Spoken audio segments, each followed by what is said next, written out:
Pakistan Peoples Party Lyari office میں یوم تاسیس کے حوالے سے ایک کارنر میٹنگ رکھی گئی۔ کارنر میٹنگ میں پاکستان پیپلز پارٹی کے سینیٹر یوسف بلوچ کی شرکت۔ کارنر میٹنگ میں رہنماؤں اور کارکنوں کی شرکت۔ پاکستان پیپلز پارٹی کے یوم تاسیس کے حوالے سے نسٹر پارک میں ایک جلسہ منعقد کیا گیا ہے۔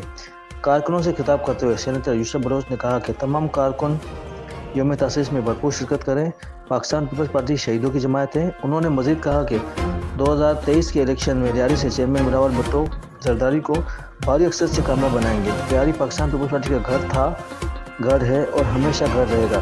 اجلاس میں رشید ہارون، ناصر کریم بلوچ، فتح بابو، لالا ایوب، اسحاق بلوچ، بلال بلوچ، یاسین بلوچ، عبدالباعث سربازی، جان بلوچ، عمران بلوچ، اظہر بلوچ، فیصل بلوچ سمیت پارٹی کے سینئر ساتھیوں اور عہدیداران اور کارکنان نے بڑی تعداد میں شرکت کی۔ اس عزم کا اظہار کیا کہ ہم سب پاکستان پیپلز پارٹی کے پرچم تلے ایک ہیں اور متحد ہیں۔ Sarwar Samroo, S B news, Karachi.